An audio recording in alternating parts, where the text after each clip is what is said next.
আল্লাহ জানি না আমার মরণ কোথায়, কোন টাইমে, কখন, ঘরে না বাহিরে জানি না।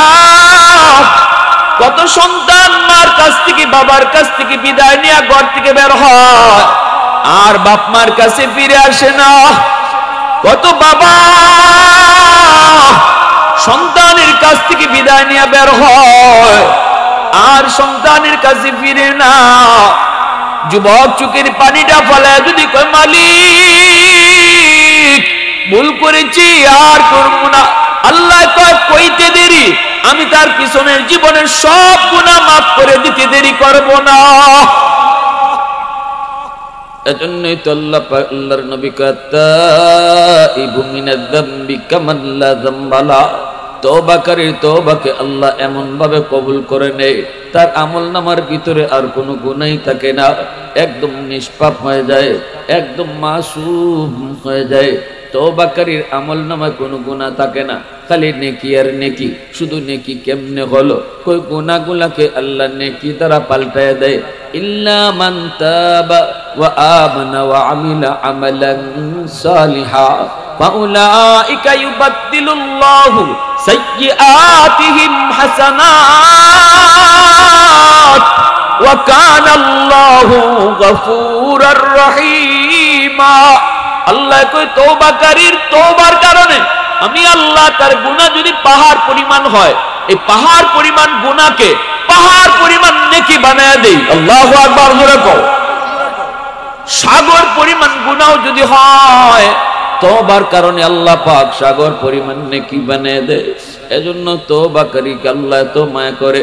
অন্যত্র আল্লাহ কয় ইন্নাল্লাহা ইউহিব্বুত তাওয়াবিন ওয়া ইউহিব্বুল মুতাতাহহিরিন।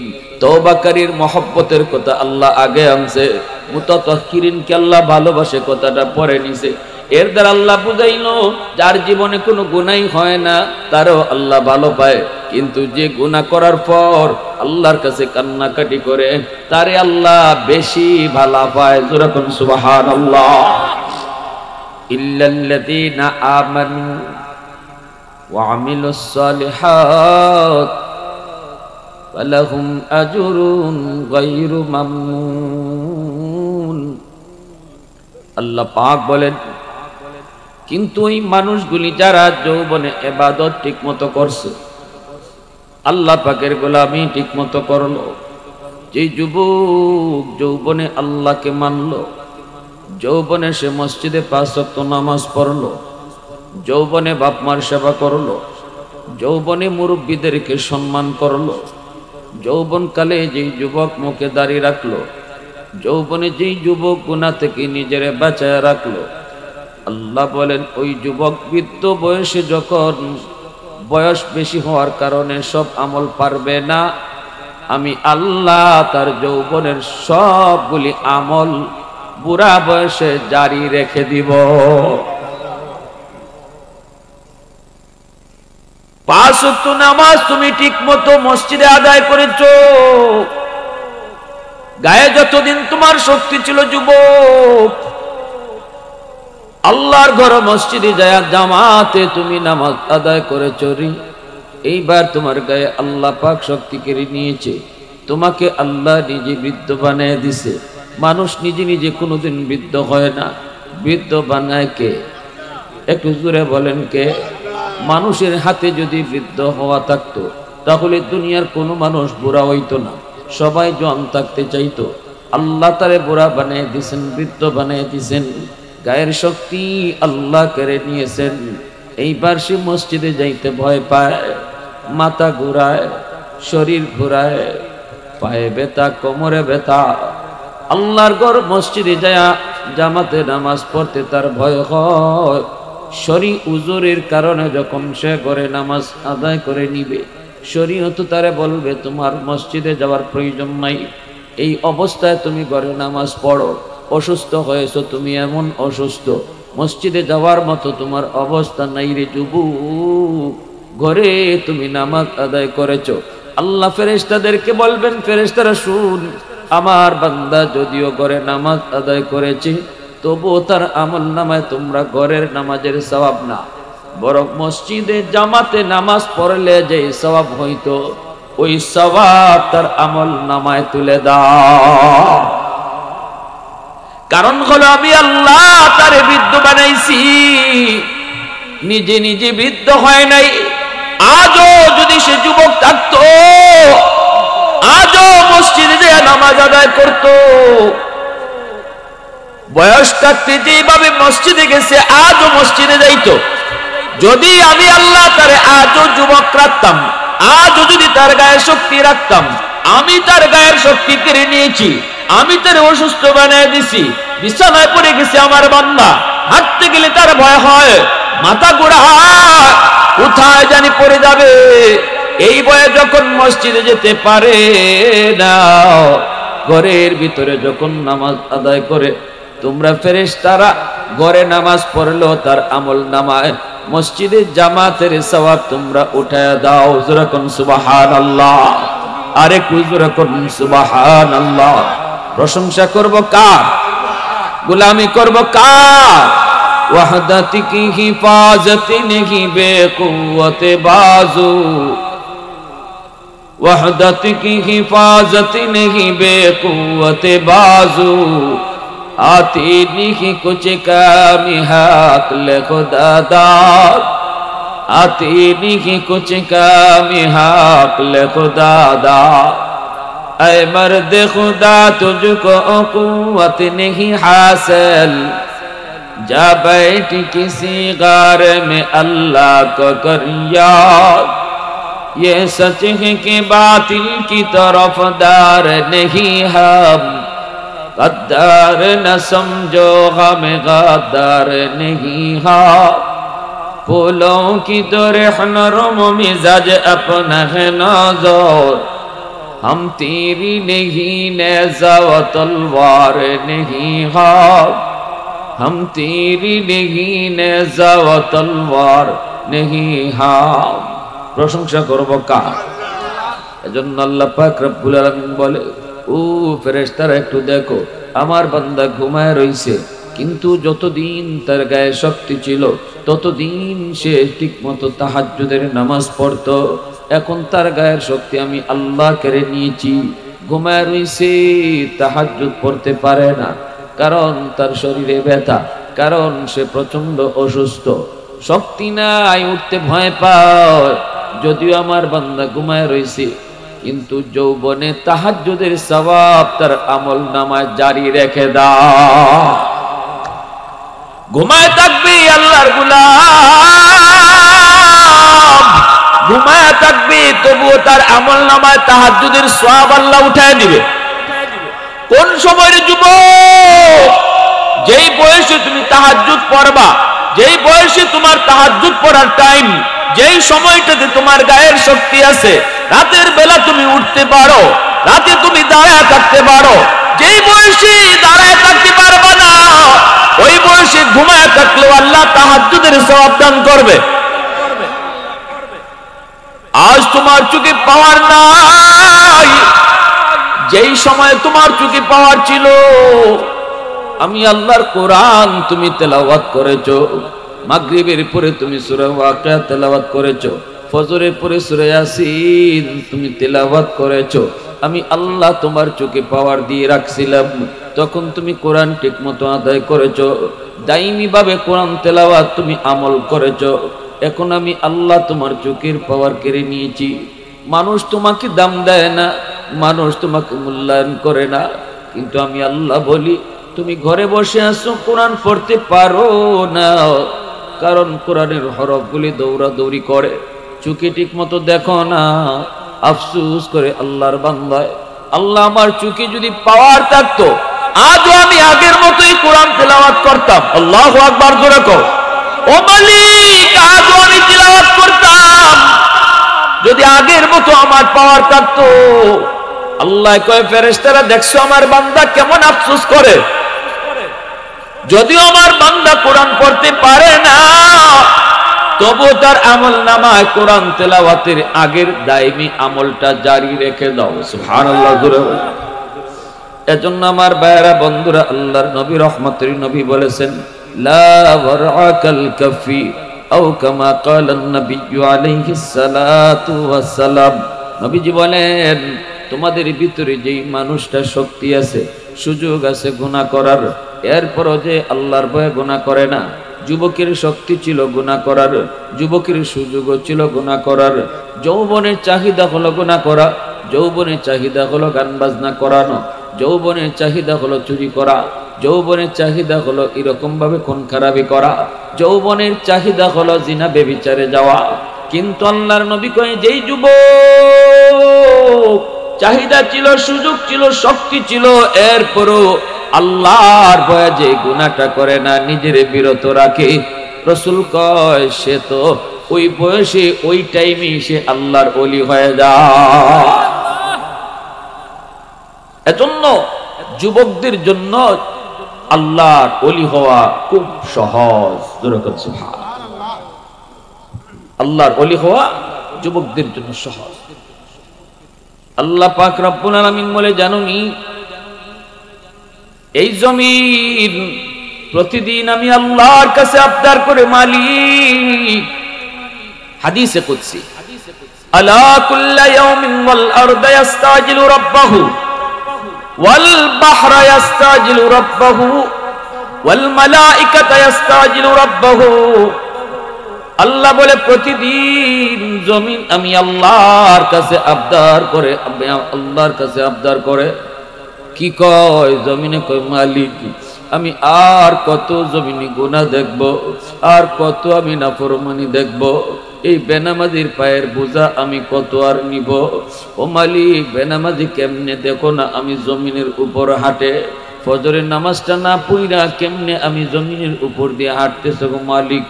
আসবিরু ইলা মাতা আসবিরু, আমি ধৈর্য ধরব তো আর কতকাল ধৈর্য ধরব? এই সুদপুরের পায়ের আওয়াজ আমি জমিন আর কতদিন শুনব?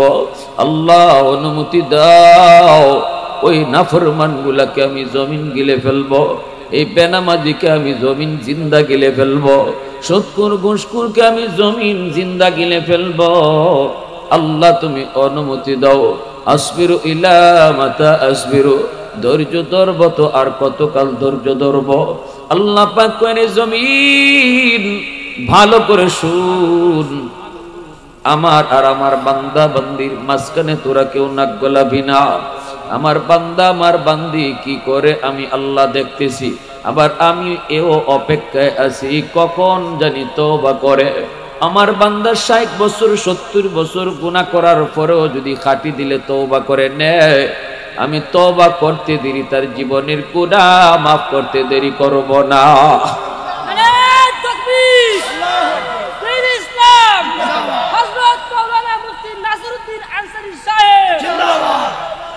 আল্লাহ পাক কই, শুধু জমিন নয়, ওয়াল বাহরা ইস্তাজিলু রাব্বাহু, সাগর মহাসাগর গুলি আল্লাহর কাছে আবদার করে, ও মালিক।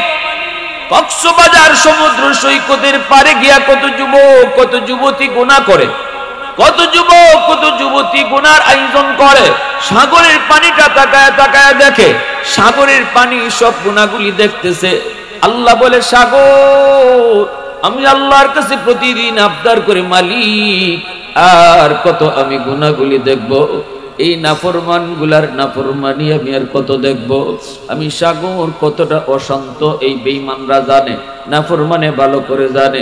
আমি যদি তোমার ইশারা পাই, মুহূর্তের ভিতরে জমিনকে ডুবাইয়া দিতে পারি। আমি কতটা অশান্ত এই নাফরমানরা তাও দেখছে, তাও জানে, এরপরও একটু ভয় নাই। আমি সাগরের পারে আইসা কেমন গুনাহটা করে গো আল্লাহ, অনুমতি দাও। আমি সাগর আর কত গুনাহ দেখব, আমি পানি আর কত নাফরমানি দেখব, অনুমতি দাও। জমিনটারে আমি ডুবাইয়া দেই, নাফরমান গুলাকে আমি ডুবাইয়া দেই, এই নাপাক জমিনটারে আমি পাক বানায় দেই, মুহূর্তের ভিতরে জমিন পাক বানায় দিব। আল্লাহ একটু ইশারা দাও, একটু ইশারা দাও। আল্লাহ পাক তখন সাগর মহাসাগর কেউ দমক দেয়, এই সাগর থাম, আমার আর আমার বান্দা বান্দির মাঝখানে তোরা নাক গোলাবি না। আমার বান্দা আমি তারে বানাইছি, আমার বান্দারে আমি আল্লাহ বানাইছি। আল্লাহ করি জমিন ভালো করে শুন, আমি আল্লাহ এই মানুষ জাতিকে কেন নগদ ধরি না জাননি? কারণ এই মানুষকে আমি আল্লাহ সবচেয়ে আদর করে বানাইছি। আসমান আল্লাহ বানাইতে আল্লাহ হাত লাগাই নাই, জমিন বানাইতো আল্লাহ তার হাত লাগাই নাই, ফেরেশতা বানাইতো আল্লাহ তার হাত লাগাই নাই। আসমান বানাইতে আল্লাহ কইছে কুন ফায়াকুন, জমিন হয়ে গেছে, আল্লাহকে আসমান হও, আসমান হয়ে গেছে। জমিন বানাইতে আল্লাহ কইছে কুন ফায়াকুন, জমিন হও, হয়ে গেছে। ফেরেশতা বানাইতে আল্লাহ বলছে কুন হও ফায়াকুন, ফেরেশতা হয়ে গেছে। কিন্তু মানুষ, এই মানুষ বানাইতে আমি আল্লাহ কোন বইলা বানাই নাই। এ জাননি জমিন, এ সাগর মহাসাগর জাননি, এই মানুষ বানাইতে আমি আল্লাহ কেমনে বানাইছি? আসমান জমিনের মতো নয়, ফেরেশতার মতো নয়, জান্নাত জাহান্নামের মতো নয়। মানুষ বানাইতে আমি বলছি খালাকতু বিয়াদাইয়া, এই মানুষকে আমি আমার নিজের হাত লাগায়া বানাইছি। কারণ এই চেহারার মধ্যে এত দামি কপাল, এই কপালটা আমি বানাইছি আমার সেজদার জন্য। সুবহানাল্লাহ। মানুষের কপাল আমি বানাইছি আমি আল্লাহর কদমে সেজদা দেওয়ার জন্য। অতএব এই কপালটা ফেরেশতাদের হাতে বানাইলে হয় না, এই কপালটা আদেশ দিয়া বানাইলে হয় না, এই কপালটা আমি নিজের হাতে বানাইছি। অতএব আমার যে বান্দা বান্দির এত আদর, এত মায়া, এত আদর করে যে মানুষ বানাইলাম, ওই মানুষের ব্যাপারে তোরা কথা বলবি না। আল্লাহু আকবার জোরে কও। আমি আল্লাহ অপেক্ষায় আছি, কোথায় জানি কোন টাইমে আমার বান্দা ওয়াজ মাহফিলে যায় বয়, চোখের পানিটা ফেলে আমি আল্লাহর কাছে কয় মালিক ভুল করেছি জীবনে, আর ভুল করব না গো আল্লাহ। যৌবনে দেখেছি কত যুবক যৌবনে কবরে চলে গেল, দেখেছি বন্ধু কবরে চলে গেল, দেখেছি খেলার সাথীও কবরে চলে গেল। কত আশা ছিল তাদের তওবা করবে, নামাজ পড়বে, গুনাহ ছাড়বে, কিন্তু জীবনে আর সেই সুযোগটা তাদের হয় নাই। আল্লাহ জানি না আমার মরণ কোথায়, কোন টাইমে, কখন, ঘরে না বাহিরে জানি না। কত সন্তান মার কাছ থেকে, বাবার কাছ থেকে বিদায় নিয়ে ঘর থেকে বের হয়, আর বাপ মার কাছে ফিরে আসে না। কত বাবা সন্তানের কাছ থেকে বিদায় নিয়ে বের হয়, আর সন্তানের কাছে ফিরে না। যুবক চোখের পানিটা ফেলায় যদি কয় মালিক ভুল করেছি, আর করব না, আল্লাহ কয় কইতে দেরি, আমি তার পিছনের জীবনের সব গুনাহ মাফ করে দিতে দেরি করব না। এজন্যই তো আল্লাহর নবী কয় তাইবু মিনাজ যামবি কামান লা যামবা লা, তওবাকারীর তওবাকে আল্লাহ এমন ভাবে কবুল করে নেয় তার আমলনামার ভিতরে আর কোনো গুনাহই থাকে না, একদম নিষ্পাপ হয়ে যায়, একদম মাসুম হয়ে যায়। তওবাকারীর আমলনামায় কোনো গুনাহ থাকে না, খালি নেকি আর নেকি। শুধু নেকি কেমনে হলো? কই গুনাহগুলোকে আল্লাহ নেকি দ্বারা পাল্টায় দেয়। ইল্লা মান তাবা ওয়া আমানা ওয়া আমিলা আমালান সালিহা ফাউলাইকা ইউবাদদিলুল্লাহু সাইয়্যাতিহিম হাসানাত ওয়া কানাল্লাহু গফুরার রহিমা। আল্লাহ কই তওবাকারীর তওবার কারণে আমি আল্লাহ তার গুনাহ যদি পাহাড় পরিমাণ হয়, এই পাহাড় পরিমাণ গুনাহকে পাহাড় পরিমাণ নেকি বানায় দেই। আল্লাহু আকবার জোরে কও। সাগর পরিমাণ গুনাহ যদি হয়, তওবার কারণে আল্লাহ পাক সাগর পরিমাণ নেকি বানায় দেয়। এজন্য তওবাকারীকে আল্লাহ এত মায়া করে। অন্যত্র আল্লাহ কয় ইন্নাল্লাহা ইউহিব্বুত তাওয়াবিন ওয়া ইউহিব্বুল মুতাতাহহিরিন। তওবাকারীর মহব্বতের কথা আল্লাহ আগে আনছে, মুতাতাহহিরিনকে আল্লাহ ভালোবাসে কথাটা পরে নিছে। এর দ্বারা আল্লাহ বুঝাইলো যার জীবনে কোনো গুনাহই হয় না তারও আল্লাহ ভালো পায়, কিন্তু যে গুনাহ করার পর আল্লাহর কাছে কান্নাকাটি করে তারে আল্লাহ বেশি ভালো পায়। যেরকম সুবহানাল্লাহ। ভাইয়ের আমার, এজন্য আল্লাহ পাক রব্বুল আলামিন কয় এর জমিন জানোনি, চার দল যতদিন জমিনে থাকবে ততদিন আমি জমিন টিকায় রাখবো। আসমানি জমিনি গজব থেকে জমিনকে বাঁচায় রাখবো। যতদিন জমিনের মধ্যে চার দল থাকবে, আওয়াজ দিয়া বলেন কয় দল? আরো জোরে বলেন কয় দল? লাউলা মাশাইকু রুক্কা ওয়াশ শাবাবু খুশা ওয়াল আতফালু রুদ্দা ওয়াল আনআমু রুত্তা লাজআলতুস সামাআ হাদিদা ওয়াল আরদা খাফসাফা ওয়াত তুরাবা রামাদা ওয়ামা আনজালতু মিনাস সামাই কাতরা ওয়ামা আমবাততু মিনাল আরদি নাবাতা বাল আনজালতু আলাইকুমুল আযাবা সাব্বা। আল্লাহ পাক রব্বুল আলামিন বলতেছে, এরে জমিন ভালো করে শুন, যতদিন পর্যন্ত জমিনে চার দল থাকবে।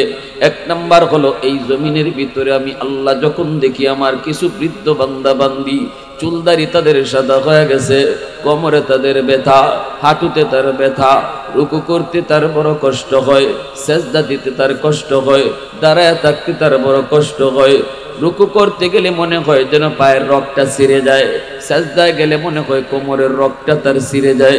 আল্লাহ কই আমি যখন দেখি আমার কিছু বয়স্ক বান্দা বান্দি কষ্ট হয়, এরপরও আমি আল্লাহকে সেজদা দেয়, ওই সেজদার দিকে তাকাইলে এই জমিনের প্রতি আমার মায়া লেগে যায়।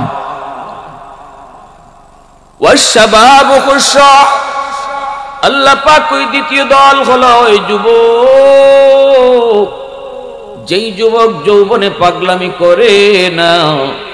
আল্লাহ পাক ওই যেই যুবককে আমি আল্লাহ দেখি যৌবনে সে পাগলামি করে না, যৌবনে গুনার কাজে যায় না, তার যৌবনে পাগলা গুড়ার লাগাম টেনে ধরে, যৌবনটারে কন্ট্রোল করে রাখে, যেদিকে খুশি ওই দিকে, এই দিকে গেলে আমার আল্লাহ নারাজ না খুশি।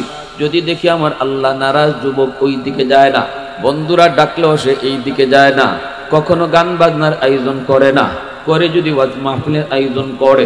যেই যুবককে যৌবনে আমি আল্লাহ দেখি বাপ মার সেবা করে, মুরব্বীদের সম্মান করে, উলামায়ে কেরামকে তাজিম করে, যেই যুবককে আমি আল্লাহ দেখি রাতের অন্ধকারেও গুনাহ করে না, সুযোগ ছিল ক্ষমতা ছিল এরপরও সে গুনাহ করে না, দিলের ভিতরে আমি আল্লাহর প্রেম জমায়া দেয়, ওই যুবকের কলিজার দিকে যখন আমি আল্লাহ তাকাই তখন এই জমিনের প্রতি আমার মায়া লেগে যায়। নতুবা এই জমিনে যেই পরিমাণ গুনাহ হয়, যেই পরিমাণ অত্যাচার হয়, যেই পরিমাণ জুলুম হয়, যেই পরিমাণ নাফরমানি হয়, আজকে আলমপুর গ্রামে যদি আপনারা তালাশ করেন, জরিপ করেন, তাহলে দেখবেন আলমপুর গ্রাম জুড়ে যদি জরিপ করা হয় নামাজীর সংখ্যা কম হবে, বেনামাজীর সংখ্যা বেশি হবে, ঠিক না? গ্রাম জরিপ করলে বেনামাজির সংখ্যা বেশি, বাজার জরিপ করলে বাজারেও বেনামাজির সংখ্যা বেশি, অফিসে জরিপ করলে অফিসে বেনামাজির সংখ্যা বেশি, ঘরে জরিপ করলে ঘরেও বেনামাজির সংখ্যা বেশি। আল্লাহ পাক কয় এতগুলা বেনামাজি, এতগুলি নাফরমানের নাফরমানি আসমানি গজব টেনে আনে, জমিনি গজব টেনে আনে। কিন্তু আমি যখন তাকে দেখি ওই আলমপুর গ্রামে কিছু যুবক না যৌবনে পাগলামি করে না, ওয়াজ মাহফিল আয়োজন করায়, মা ভক্ত বাবা ভক্ত, না তাদেরকে যৌবনে মসজিদে পাওয়া যায়, রমজানে রোজা রাখতে দেখা যায়। আল্লাহ পাক কই যখন আমি ওই যুবকগুলির কলিজার দিকে তাকাই, কলিজার ভিতরে দুনিয়ার নাপাক প্রেম জন্মায় না, কলিজার ভিতরে আমি আল্লাহর প্রেম জমায় নেয়, ওই যুবকগুলির খাতিরে আমি জমিন টিকায় রাখি। ইন্না রহমতি সাবাকাত আলা গজবি, তখনই আমার রহমত গজবের আগে দৌড়ায় চলে যায়। গজব আসতেছে মানুষের গুনার কারণে, বেনামাজির কারণে গজব আসে, কিন্তু ওই যুবকগুলার খাতিরে আমার রহমত গজবের আগে চলে যায়। ওয়াল আতফালু রুদ্দা, 3 নম্বরে আল্লাহ পাক বলে রে জমিন জাননি, এই জমিনের ভিতরে কিছু শিশু বাচ্চা আছে, ওই শিশু বাচ্চাগুলোর কোনো দোষ নেই, কোনো অন্যায় নেই, কোনো অপরাধ নেই। গুনাহ যদি করছে এই বাচ্চাটার মায় করছে, বাপে করছে, গুনাহ যদি করছে তার বড় ভাই করছে, বোনে করছে, শিশু বাচ্চাটার তো কোনো দোষ নেই, কোনো অন্যায় নেই, তার বাপ মার গুনার কারণে গজব আসতে চায়, গজব ধেয়ে আসতেছে, বাপ মার গুনার কারণে, ভাই বোনের গুনার কারণে গজব ধেয়ে আসতেছে।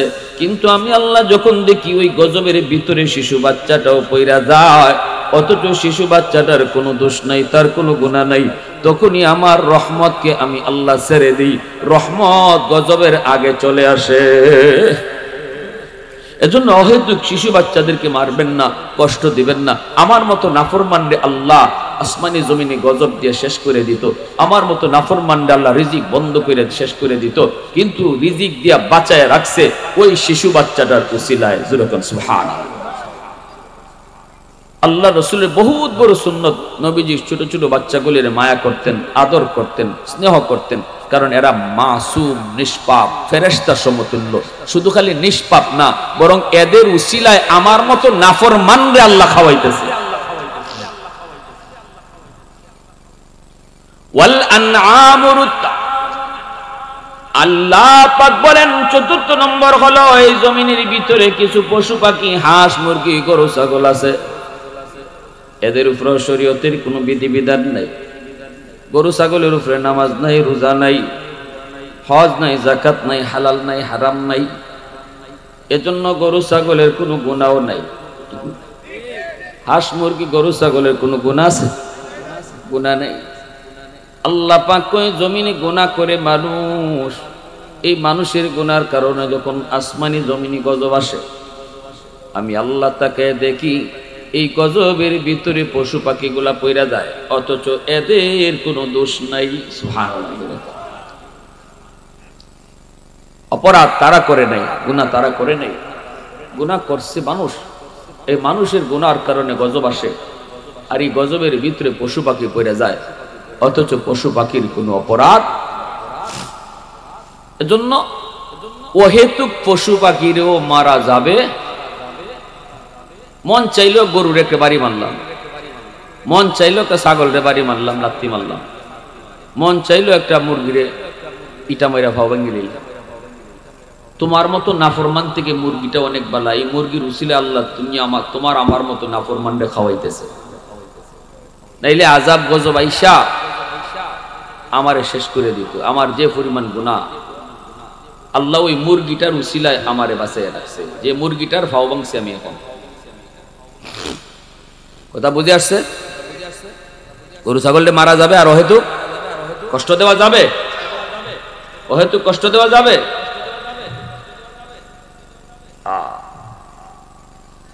এজন্য আল্লাহ পাক রব্বুল আলামিন কয়, শুনো, একদল হইল ওই বৃদ্ধ মানুষ যারা বুড়া বয়স, আমি আল্লাহর কদমে সেজদা দেয়, টুকটুক টুকটুক করে করে মসজিদে লাঠি বোর্ড দিয়ে আইতেছে। বয়স হয়ে গেছে গিয়া, লাঠি বোর্ড দিয়ে মসজিদে আইতেছে।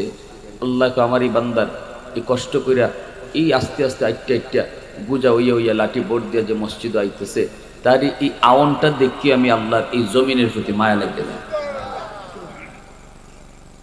আর ওই যুবক, যে যুবক যৌবনে তার বন্ধুর মতো সেও গুনার কাজে যাওয়ার কথা, সেও তার যৌবনের চাহিদা তারও আছে। নায়িকার যুবক মানেই তার যৌবনের চাহিদা আছে, এরপরও যেই যুবক তার চাহিদাটাকে কন্ট্রোল করে, কার বয়ে? জোরে বলা। আমি রাতের অন্ধকারে সুযোগ পেয়েছি, কিন্তু না দেখলেও দেখেন কে? জোরে বলেন, কেউ না দেখলেও দেখেন কে? যেই যুবক এই চিন্তা করে কেউ না দেখলেও দেখেন আমার আল্লাহ। ইউসুফ নবীকে যখন জুলাইখা নিয়ে ভিতরে ঢুকাই দিল, 7টা গেটের ভিতরে নিয়ে ঢুকাই দিল, এইবার 7টা গেটের মধ্যে বড় বড় তালা ঝুলাই দিল। তালাগুলার চাবিটা জুলাইখার ফেসের মধ্যে, কুসের মধ্যে। চাবি নিয়ে তো ইউসুফ নবী তিনি নিতেও পারবেন না, চাবিটা নিজের আয়ত্তে রাখছে। 7টা গেটের ভিতরে ঢুকাইয়া খাস কামরায় নিয়ে ইউসুফ নবীর ডাক দিয়া কয়, ইউসুফ, আমার মনের ইচ্ছে তুমি পূরণ করো। নাউজুবিল্লাহ। ইউসুফ নবী কয়, মাআদাল্লাহ, আমি আল্লাহর আশ্রয় চাই, অসম্ভব, এটা সম্ভব না, আল্লাহ তুমি আমারে বাঁচাও। জুলাইখা কয়, ইউসুফ, কেউ দেখবে না, 7 গেটের ভিতরে খাস কামরা, তুমি আর আমি খালি, আর কেউ নাই। ইউসুফ নবী কয়, কেউ না থাকলেও তোমার আমার সাথে আর একজন আছে। জুলাইখা কয়, হে, আবার কেডা? তুমি আর আমি তো, আর কেডা? ইউসুফ নবী কয়, তিনি আমার মালিক, তিনি আমার আল্লাহ। যেখানে একজন সেখানে আর একজন, যেখানে 2 জন সেখানে আরো একজন, ঠিক না? যেখানে একজন সেখানে 2 জন, যেখানে 2 জন সেখানে 3 জন, যেখানে 3 জন সেখানে 4 জন। সেই চতুর্থ নম্বর কে? জোরে বলো কে?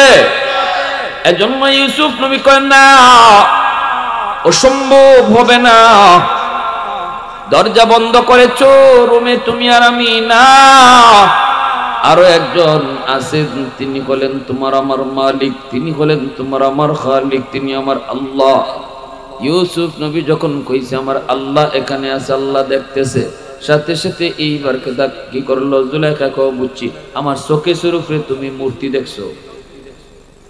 ও চোখে সুরুফে আমার যে মূর্তি, আমার দেবতা, ওই দেবতাই দেখতেছে। আচ্ছা নাও তো এটারও মুখ দিয়ে কাপড় দিয়ে ডেকেলিম। জুলাইখা কাপড় দিয়া চোখের উপরে যে একটা ছোট মূর্তি রাখছিল, এটা কাপড় দিয়ে ডেকেলিছে, এটাকে দেখো ভগবানের মুখ ওটা কেলিছে। এখন তো আর দেখতো না, এখন তো তুমি আর আমি। ইউসুফ নবী কয় এরে বুকা, এ নির্বুধ। ইউসুফ নবী তখন কয় জুলাইখা তুমি তোমার খোদার মুখ ডাকতে পারো কাপড় দিয়া, কিন্তু আমি যারে খোদা কই আমার মালিকের মুখ ডাকার ক্ষমতা কারো নাই, ঠিক না? কাপড় দিয়ে আল্লাহর মুখ ডাকা সম্ভব? হ্যাঁ, জুলাইখা কয় এত কিছু বুঝি না। এর আগে ওমর রাদিয়াল্লাহু তাআলা একটা ঘটনা কই, তোমার মরুভূমি দেখেছেন এক যুবক ছাগল রাখালি করে। হযরত ওমর যায় কইছে যুবক এতগুলা ছাগল তোমার, একটা ছাগল বিক্রি করে লাও, আমার কাছে নগদ কিছু টাকা আছে, কিছু টাকা পাইবা। যুবক কয় মালিক আমি না, আমি রাখাল, মালিক আরেকজন। ওমর নিজের পরিচয় দিলেন না, মুসাফিরের বেশে বলতেছেন আরে বেটা তোর মালিক কি সাথে আইছে, একটা ছাগল বিক্রি করে দে, কিছু টাকা তোর পকেটে যাবে। হযরত ওমরের উদ্দেশ্য হইল এই যুবকের কলিজায় আল্লাহর ভয় কেমন আছে এটা পরীক্ষা করা। যুবক কয় মুসাফির আমার মালিক বড় চালাক, ঘর থেকে বের করার সময় গুন্না গুন্না গুন্না গুন্না বের করে, ঢুকাইবার সময় আবার গুন্না গুন্না ঢুকায়। অতএব একটা ছাগল যদি কম হয় মালিক টের পেয়ে যাবে। এই কথা বলতেই হযরত ওমর বলতেছে যুবক একটা ছাগল যদি তোমার মালিক কম পায় তখন তুমি বলবা কাদ আকাল্লাহু যিব, বাঘে খেয়ে ফেলেছে। এই কথা বলতেই যুবক কয় মুসাফির তোমার কথাটা সুন্দর ঠিক, এই কথা যদি আমি বলি তাহলে আমার মালিক 100% বিশ্বাস করবে, কারণ আমি জীবনে কোনোদিন মিথ্যা বলি নাই। আমার মালিক জানে আমি মিথ্যা কথা কই না, যদি কই বাঘে খাইলিছে 100% বিশ্বাস করবে। কিন্তু মুসাফির তুমি আমাকে বলো দুনিয়ার মালিককে আমি ধোঁকা দিলাম, আমি আমার আল্লাহরে কোথায় রাখলাম? আল্লাহু আকবার জোরে কও। দুনিয়ার মালিককে আমি ধোঁকা দিলাম, আসমানের মালিককে কই রাখলাম? আসমানের মালিককে তো আর ধোঁকা দেওয়া যায় না। যেই মাত্র কইছে ফাইনাল্লাহ, সাথে সাথে হযরত ওমর দৌড় দিয়ে তারে বুকে জড়ায় কান্না শুরু করে দিছে। ওমর কান্দের কই যুবক আয় আমার বুকে আয়, আমি একটু পরীক্ষা করেছিলাম রে যুবক, আমি হলাম অর্ধ পৃথিবীর বাদশা খলিফাতুল মুসলিমিন ওমর। আমি পরীক্ষা করতে এসেছি আমার রাজ্যের যুবকদের কলিজায় আল্লাহর ভয় কেমন আছে। পরীক্ষায় তুমি জিপিএ 5 পাইয়া পাস করেছো, আয় আমার বুকে আয়। হযরত ওমর সারা জীবন ওই যুবকের কথাটাকে তসবির মতো জপতেন, তসবির মতো। আল্লাহ আল্লাহ সুবহানাল্লাহ আল্লাহু আকবার যেইভাবে আমরা জপি, হযরত ওমর ফারুক রাদিয়াল্লাহু তাআলা আনহু জীবনভর ওই যুবকের ফাইনাল্লাহ কথাটা তিনি তসবির মতো জপতেন। ফাইনাল্লাহ ফাইনাল্লাহ ফাইনাল্লাহ। দরজা বন্ধ করেছি, মানুষের চোখ ফাঁকি দিয়েছি, আমার আল্লাহরে কই রাখলাম। পানির নিচে গেলাম, দুনিয়ার মানুষে ফাঁকি দিলাম, আমার আল্লাহরে কই রাখলাম। আমি দোকানের মাল চুরি করলাম, মানুষের চোখে ফাঁকি দিলাম, আল্লাহরে কই রাখলাম। ফ্যাক্টরির কাগজ হিসাব কিতাব লিখতে যেয়ে আমি কলমের কলম দিয়া আমার মালিকরে আমি ধোঁকা দিলাম। ফাইনাল্লাহ, আমি আমার আল্লাহরে কই রাখলাম। এজন্য হযরত ওমর ওই যুবকের ফাইনাল্লাহ কথাটা তিনি তসবির মতো সারা জীবন জপতেন। আল্লাহু আকবার। फारूक तेरा नाम से इस्लाम रहेगा, फारूक तेरा नाम से इस्लाम रहेगा, दुनिया की अदालत में तेरा नाम रहेगा, दुनिया की अदालत में तेरा नाम रहेगा। सिद्दीक तेरा नाम से इस्लाम रहेगा, दुनिया की सदाकत में तेरा नाम रहेगा, दुनिया की सदाकत में तेरा नाम रहेगा। मुसलमाনের আওয়াজে বলো আল্লাহু আকবার। তাহলে কি বুঝলাম? আল্লাহ পাক এই যে হযরত ইউসুফ আলাইহিস সালাম, জুলাইখা কয় দেখো আল্লাহর মুখ ডেকে লিছি, ইউসুফ নবীকে আমার আল্লাহর মুখ ডাকা যায় না। জুলাইখা কয় এত কিছু বুঝি না, মনের ইচ্ছা পূরণ করো। আল্লাহর নবী এবার কি করবেন? দরজা তো বন্ধ, তালা দেওয়া। চিন্তা করতেছেন আল্লাহ কেমনে আমি এই গুনাহ থেকে নিজেরে বাঁচাই, তবে সাধ্য যদ্দূর আছে আমার এদ্দূর আমি করব চেষ্টা, বাকিটা তুমি পূরণ করবে। আসসায়ু মিন্নি ওয়াল ইতিমামু মিনাল্লাহ।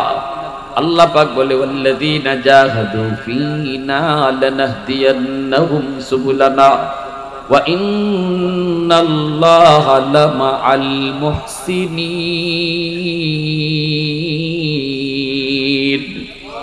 আল্লাহ পাক কয় তোমার যতদূর সাধ্য আছে তুমি চেষ্টা করো, যেখানে গিয়ে আটকে যাইবাই এখান থেকে আমি আল্লাহ তোমারে ভার করব। আরো জোরে কোন সুবহানাল্লাহ। আমার আপনার কাম হইলো দৌড় দেওয়া, আটকে গেলে গিয়া ভার করবো কেটায়? জোরে কই। আমরা যদি এটা মনে করি না আমার দ্বারা পর্দা করা সম্ভবই না, না না না সম্ভবই না, তাহলে তোমার দ্বারা সম্ভব হইতোই না। আর তুমি যদি মনে করো সম্ভব হইতো না কেন, আল্লাহ তো এমন কোন আদেশ করছেন না যেটা আমার পক্ষে সম্ভব না। মানুষ যেটা পারতো না এমন কোন কাজের আদেশই আল্লাহ করছে না, তাহলে আমি পারতাম না কেন? আমি একদম আল্লাহরে খুশি কইরা চলা পারতাম না কেন? চেষ্টা করে আগাও। আল্লাহ কয় দেখতেছো তুমি সামনে রাস্তা বন্ধ, গাড়ি লইয়া যাইতে পারতায় না, দুই ভাই গাছ রাস্তা বন্ধ করে লইছে, দূর থেকে ইরমতি দেখা যায়। সোজা রাস্তা দিয়ে আপনি গাড়ি নিয়ে যাইবা বা আটবা, দেখবা ওই দূরে রাস্তার দুই পাশে যে গাছ আছে এই গাছে রাস্তা বন্ধ করে নিছে, রাস্তা নাই। এখন আপনি দূর থেকে যদি মনে করেন আরে আমি কই যেতেছি, রাস্তা দি নাই, তে আর যাওয়া ওইতই না জীবনও। আর যদি মনে করেন রাস্তা বন্ধ না আছে এটা পরে, আগে আমার যাওয়া আমি যাই, ঠিক কিনা? তখন সামনে আগাইবা দেখবা রাস্তা রাস্তার জায়গা, গাছ ও গাছের জায়গা, ঠিক না? গাছ কোনো রাস্তা যাইছে না, গাছ গাছের জায়গা। তুই আজকে যদি জান গিয়ে আর যাওয়া হইতো না। এই জন্য আল্লাহ কয় তুমিও আমি আল্লাহরে মানবাই, মানার নিয়ত কইরা আটা শুরু করো, পর্দা করবাই, পুরা প্রতিজ্ঞা কইরা তুমি পর্দার করার মতো চলা শুরু করো। যেখানে আটকে যাবাই দেখবা আমি আল্লাহ এটা আসান করে দিয়েছি, ঠিক কিনা ভাই? আমরা তো হিম্মত হারাইলে। এজন্য শরীয়ত কয় আল হিম্মাতু হিয়া ইসমুল আযম। ইসমে আযম গুস্তই না, হিম্মতই হলো ইসমে আযম। এজন্য আমার ভাই এটা শক্তি, এটা পাওয়ার, প্রতিজ্ঞা এটা একটা পাওয়ার, এটা একটা অস্ত্র। কর্ম আমি ইনশাআল্লাহ, আল্লাহ এটার মধ্যে তখন মজবুতি দান করবে। এজন্য আমার ভাইরা বন্ধুরা জন্য বলছিলাম আল্লাহ পাক এই চার দল যদি জমিনে না থাকতো লাজালতুস সামাআ হাদিদা। এবার আল্লাহ পাকের গুসার কথা শুনেন, আল্লাহ কি জাত গুসা দেখাইতেছে, আল্লাহ কি জাত গুসা দেখাইতেছে এবার শুনেন। আল্লাহ পাক এইবার কয় ওই চার দল জমিনে যদি না থাকতো, ওই যুবকগুলি যেই যুবকগুলি আমি আল্লাহকে ডরায়া ডরায়া ডরায়া দুনিয়ায় চলে, ওই যুবকগুলি যেই যুবক যৌবনে মা বাবার সেবা করে, উলামায়ে কেরামের তাজিম করে, উলামায়ে কেরামের তাজিম করে, আলেম উলামার সাথে চলে, এমনি ভাবে যেই যুবকগুলি যৌবনে দাওয়াত ও তাবলীগের সাথে জড়িত হয়, আল্লাহ ওয়ালাদের সোহবতে যায়, শায়েখে কাতিয়ার সোহবতে যায়, নাজিম শাহ হুজুরের সোহবতে যায়। আমার অত্যন্ত ছোট্ট কাল থেকে যেই হুজুর আমাকে আদর করে করে বড় করছেন, আমার হাতে কলমে যিনি লেখাপড়া শিখিয়েছেন, আজকে আমার সেই উস্তাদ আমার পাশে বসা, আমার দিলটা পাশান। আল্লাহর কাছে শুধু দোয়া করি হুজুরের জন্য, আল্লাহ হুজুরের নেক হায়াত আল্লাহ বাড়ায় দিন। হুজুরের মেহনত আর মহব্বত আর আন্তরিকতা না থাকলে হয়তো এই পর্যন্ত আমি আসতেই পারতাম না।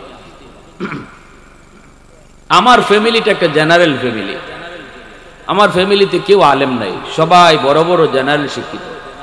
আমার আব্বা সরকারি চাকরিজীবী, আমার ভাই আপন ছোট ভাই বর্তমানে সচিব, রানিং উপসচিব, একান্ত সচিব, আইন উপদেষ্টা। এরপরে ছোট ভাইটা ঢাকা ইউনিভার্সিটি থেকে মাস্টার্স কমপ্লিট করে ফ্যামিলি সহ নিউ ইয়র্কে। আত্মীয় স্বজন চাচারা যা সবাই জেনারেল শিক্ষিত। আমারে আব্বা শুধু মাদ্রাসায় দিচ্ছেন, চাচারা বাধা দিচ্ছেন, নিষেধ করছেন মাদ্রাসাত পড়াইও না, মাদ্রাসাত পড়লে খাইবো কেমনে, চলবো কেমনে, পরিবার ফালবো কেমনে, মাদ্রাসাত পড়লে চাকরি নেই বাকরি নেই, কি করব, কত কথা। এরপরে আমার আব্বা কইছেন যে না, আমি বুঝি না, আমি খাদ্যের সাবের সাথে রমজান এতেকাফ করছি সিলেট, আমি দেখছি আল্লাহর ওলির আমল, আমি ওইখানে নিয়ত করছি আমার পুত্র আমি আলেম বানাইতাম। এরপরে কইসলা আমার আব্বা, আমার পুত্রী জিগাও স্কুলে পড়বো না মাদ্রাসাত পড়বো। আমি ছোট মানুষ, চাচারা জিগেছে বাবা কই পড়বাই, আমি কিছু এই মাদ্রাসাত পড়বো। আমার আব্বাকে ঠকছেন। এই ফ্যামিলির থেকে যখন খাইতে মাদ্রাসাত ভর্তি হয়েছি, মাদ্রাসার পরিবেশ ভাল লাগে না, স্বাভাবিকভাবে ছোট মানুষ ভাল লাগতেছে না, থাকা খাওয়া সবকিছু আমার কাছে আনইজি লাগতেছে। কত কান্না, কত কান্না। হুজুর তখন নিজের কুলের মধ্যে লইয়া নিজের সন্তানের মতো আমারে রাখছেন, নিজের সন্তানের মতো খাওয়াইছেন, সন্তানের মতো আমারে নিয়ে ঘুমাইছেন। সেই আদর পাইয়া, সেই মহব্বত পাইয়া মাদ্রাসাতে আমার দিল বইছিল, আর আল্লাহ কবুল করছে। সাবের কথা মনে পড়ে, আল্লাহ তুমি তোমার ওলির কবরকে জান্নাতের উঁচু মাকাম বানায় দাও। বাসার থেকে হুজুর মাঝে মাঝে বলতে, বাবা আজকে সাবের বাসার থেকে তোমার লাগে তরকারি পাঠাইছো, সাবের নিজের বাসার থেকে তরকারি পাঠাইছো, খাইতে আমার সাথে খাও। কুলো লইলে বড় করছো, আর কইতা বা আমার এই বেটারে সিনোনি। হুজুরা কইতা, হুজুর আমরা নাসি না, না খাও নাসিরউদ্দিন সিপাহ সালাম খাইতে সাবে কইতা, নাসির না খাও নাসিরউদ্দিন সিপাহ সালাম। এত মায়া করে গেছে। আজকে খাইতে সাহেবের নাতি মঞ্জুর রশিদ আমিনী, আমরা দুইজন ক্লাসমেট, হুজুরে খুব মায়ার ছাত্র, বহুত বড় মুহাদ্দিস, বহুত বড় শাইখুল হাদিস, সাবের নাতি। হ্যাঁ, দুইজন একসাথে, দুইজনের দুই কুলো লইয়া লইয়া বড় করছেন, হুজুরে আর খাইতে সাবে। আল্লাহ, এজন্য আমার ভাইরা বলতেছিলাম, উলামায়ে কেরামের প্রতি ভক্তি শ্রদ্ধা যে যুবকের কলিজায় বেশি থাকবো, আল্লাহ পাক বলে ওই যুবকের যৌবনে আমি ওলি বানাই দেব। লাজালতুস সামাআ হাদিদা ওয়াল আরদা খাফসাফা। আল্লাহ কয় এই চার দল জমিনে যদি না থাকতো, আসমানকে আমি আল্লাহ লোহা বানায় দিতাম, জমিনটারে আমি তামা বানায় দিতাম। ওয়ামা আনজালতু মিনাস সামাই কাতরা, এক ফোঁটা রহমতের বৃষ্টি জমিনে নাজিল করতাম না। ওয়ামা আম্বাতু মিনাল আরদি নাবাতা, একটা শস্যের দানাও আমি জমিন থেকে আলতু আলাইকুমুল আযাবা সাব্বা, বরং পরপর পরপর জমিনে শুধু আযাব আর গজব নাজিল হইতো। এজন্য বলি যুবক, ওই মানুষগুলি, ওই বৃদ্ধ মানুষগুলি বৃদ্ধ বয়স হোক আল্লাহর কদমে সেজদা দেয়, ওই যুবক যৌবন এখনো আল্লাহরে ডরায়, শুধুমাত্র উলামায়ে কেরামের মেহনতের কারণে, উলামায়ে কেরামের হরকতের কারণে। আজ উলামায়ে কেরাম রাত নাই দিন নাই, সমাজে সমাজে, গ্রামে গ্রামে, শহরে বন্দরে, নদী নয় বন্দর, সর্ব জায়গায় উলামায়ে কেরামের বিচরণ। যুবকের কলিজায় আল্লাহর ভয় রাখছে, ঠিক কিনা জোরে কও। আলাইকুম বিমুজালাসাতিল উলামা ওয়া ইস্তিমাই কালামিল হুকামা ফাইন্নাল্লাহা তাআলা ইউহয়িল কলবাল মাইয়িতা বিনুরিল হিকমা কামা ইউহয়িল আরদাল মাইতাতা বিওয়াবিলিল মাতার। আল্লাহ নবী বলেন, উম্মতের দল, শেষ জামানায় যদি ঈমান বাঁচাইতে চাও, আমার উম্মতের উলামায়ে কেরামের সাথে সম্পর্ক রাইখা চইল, উলামায়ে কেরামের সাথে মিলেমিশে চইল। আপনাদের আলমপুর গ্রামের মধ্যে যারাই উলামায়ে কেরাম আছে, যারাই আছে, যারাই পড়তেছে, যারাই ওইতেছে, নবীজি বলেন যদি ফিতনার জমানায় ঈমান বাঁচাইতে চাও, আলেমদের সাথে সম্পর্ক রাইখা চইল, তাদেরকে মহব্বত কইরো, তাদের পরামর্শ নিয়ে চইল, তাদের সাথে বেয়াদবি কইরো না, সম্মানের দৃষ্টিতে আলেমদেরকে দেখো। রাসূল কয় কেন জানুনি? এ যুবক, তোমার আমার দিল মুর্দা দিল, গুনাহ দেখতে দেখতে গুনাহ শুনতে শুনতে দিল আমাদের মুর্দা হয়ে গেছে। এই মুর্দা দিলকে জিন্দা করা লাগবে। রাসূল কয় আলেমদের সোহবতে গেলে, উলামায়ে কেরামের কথা শুনলে তোমার মুর্দা দিলটারে আল্লাহ জিন্দা বানায় দিবে। যেইভাবে জমিন যখন মরে যায়, এই মরা জমিন বৃষ্টি পাইলে যেমন ভাবে জীবিত হয়, উলামায়ে কেরামের সোহবতে গেলেও তোমার আমার মুর্দা দিলটারে আল্লাহ জিন্দা বানায় দেয়। এজন্য ভাইরা, ফিতনার জমানা চলছে, ফিতনার জমানা। যুবক, যৌবন কালটা আল্লাহর কাছে বড় দামি, ওহেতুক নষ্ট করো না। আলতু ফালতু পোলাপানের সাথে চলবা না। আলেমদের সাথে যৌবন কালটার সম্পর্ক রাখো, আলেমদের সাথে চলো, মাদ্রাসার ছাত্রদের সাথে চলো, মসজিদের ইমাম মুয়াজ্জিন খাদিমের সাথে সম্পর্ক রাখো, তাদের সাথে উঠা বসা করো। কিয়ামতের ময়দানে আল্লাহ পাক এতটুকু উসিলায় বহু মানুষকে আল্লাহ নাজাত দিয়ে দিবে।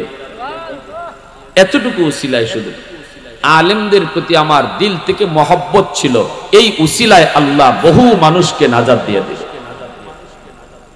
দাকাইকুল আখবার নামক কিতাব ইমাম গাজ্জালি রহমতুল্লাহি আলাইহি এই হাদিস কানে এনেছেন। আল্লাহ কইবো, বান্দা তোরে মাফ করতে চাই, আমি আল্লাহর আদত মাফ করে দেওয়া, কিন্তু আমার নিজাম হচ্ছে উসিলা লাগে। বলতো দুনিয়াতে কোনো আলেমের সাথে তোর মহব্বত ছিল কিনা, এই উসিলা পাইলো আমি তোরে মাফ করে দেব। সুবহানাল্লাহ। তাহলে আলেমদেরকে মহব্বত করা দরকার, আসেনি না নাই? জোরে বলেন, আসেনি না নাই?